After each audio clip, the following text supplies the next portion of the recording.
देखिए एक्सरसाइज 5.3 का थर्ड का फोर्थ पार्ट है। क्वेश्चन में हमें यहाँ पर गिवन है A3 हमें गिवन है यहाँ पर 15।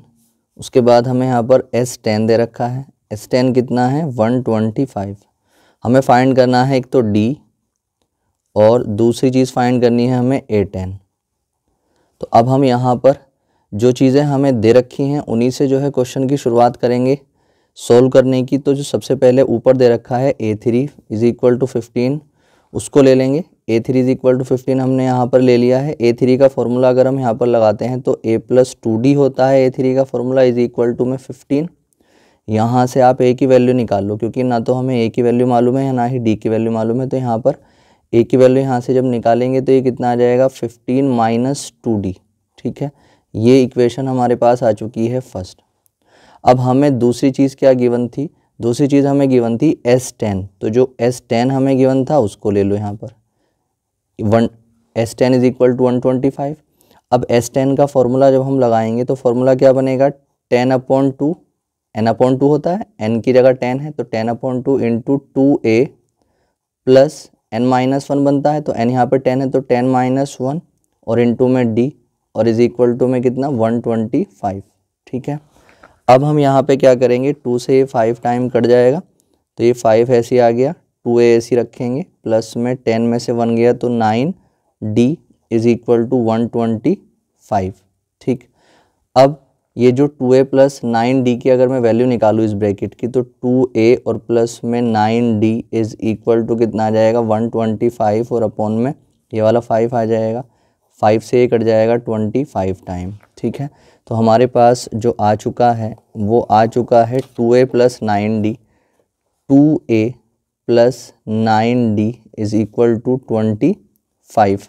ठीक है, अब हम जो है फ्रॉम इक्वेशन फर्स्ट यानी कि जो a की वैल्यू थी वो यहाँ पर रख देंगे। तो यहाँ पर हम यहाँ पर बात करेंगे, यहाँ पे लिखेंगे put a is equal to 15 minus 2d from equation first. From equation first, पहली इक्वेशन से a की जो वैल्यू थी वो यहाँ पर अब हम रखेंगे। तो ये 2 ऐसी रख लेंगे, a की जगह कितना आ जाएगा 15 माइनस 2d और प्लस में कितना आ जाएगा 9d और इज इक्वल टू में कितना 25। तो अंदर मल्टीप्लाई कर लेंगे, 2 से 15 की मल्टीप्लाई 30 आ जाएगा, माइनस 2 से 2d की 4d आ जाएगा और प्लस में कितना 9d इज इक्वल टू में 25। तो ये कितना आ जाएगा 30 माइनस 4d प्लस के 9d तो कितना आ जाएगा प्लस के 5d इज इक्वल टू में कितना 25।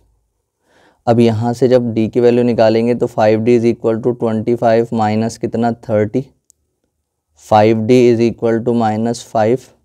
तो यहाँ पर जब हम d की वैल्यू निकालेंगे तो कितना -5 और अपॉन में कितना 5, 5 से 5 कट जाएगा 1 और d इज इक्वल टू कितना -1। d की वैल्यू जब हम यहाँ से निकाल ली है हमने, तो एक तो d की वैल्यू हमें निकालनी थी, ठीक है, और एक निकालना था A10। अब A10 निकालने के लिए हमें a की ज़रूरत और होगी। तो अब हम पहले d की जो वैल्यू आई है इसे इक्वेशन फर्स्ट में रख लेंगे। ठीक है, तो put value of d in equation first. तो इक्वेशन फर्स्ट जो थी वो थी a is equal to 15 minus 2d।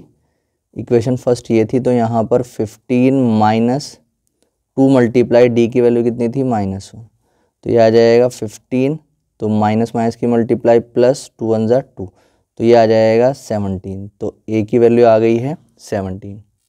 तो अब हम जो है यहाँ पर A10 की वैल्यू निकाल सकते हैं। तो A10 इज इक्वल टू क्या फॉर्मूला होगा a प्लस 9d।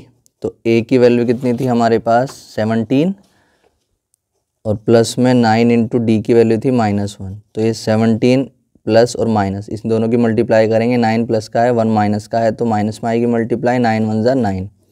17 में से अगर 9 चला जाता है तो हमारे पास बचता है 8। ठीक है, तो ये A10 हमारे पास कितना आ जाएगा 8, ये इसका आंसर आ जाएगा। ठीक है।